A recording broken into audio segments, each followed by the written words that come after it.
Recorded Books presents a Southern Voices production of New Stories from the South, The Year's Best, 2004, edited by Shannon Ravenel, with a preface by Tim Gautreaux.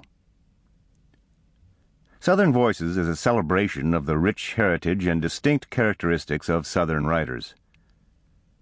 This collection is copyrighted 2004 by Algonquin Books of Chapel Hill.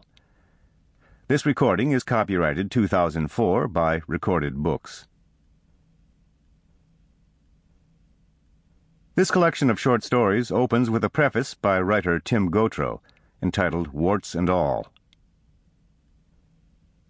I've been reading New Stories from the South for most of its 19 years, and in the early days I expected the emergence of a nationally acclaimed competitor, perhaps a New Stories from the West series, or New Stories from New England. A wag friend suggested that such a balkanization of the short story would eventually lead to the publication of something like New Stories from the Amish.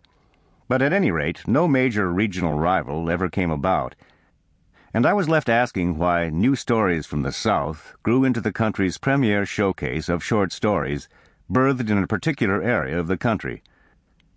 I also began to wonder why the American South is an important source of short fiction of distinctive literary quality. Some people say it's because much of the region's population has been undereducated and poverty-stricken, and thus the Southern writer's neighbors are always doing amusingly desperate, picturesque, and depraved things. Outlanders point out that many Southerners live isolated in tiny, inbred hamlets, and that the climate is also depraved. Nobody wants to admit the Civil War is over. Southern fictional characters supposedly live with odd religion, unhealthy food, ugly dogs, lots of guns, free-floating outrage, and cockleburs on their socks. But while this cliched list of regional warts might explain a few interesting police reports in the local papers, nothing in the tally accounts for the imposing presence and popularity of Southern fiction. There's an item that ought to be on the list that would explain everything. Southern storytellers seem to love where they are from, warts included. In even the saddest of stories, I can sense this love in the spaces between the words. I can hear it in the telephoned voices of friends who have moved north or west. As of yet, I haven't met an expatriate Southern writer who doesn't daydream about moving back.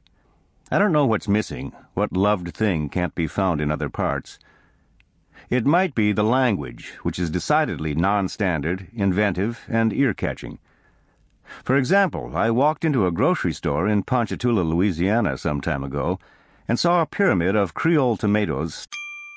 Sample complete. Ready to continue?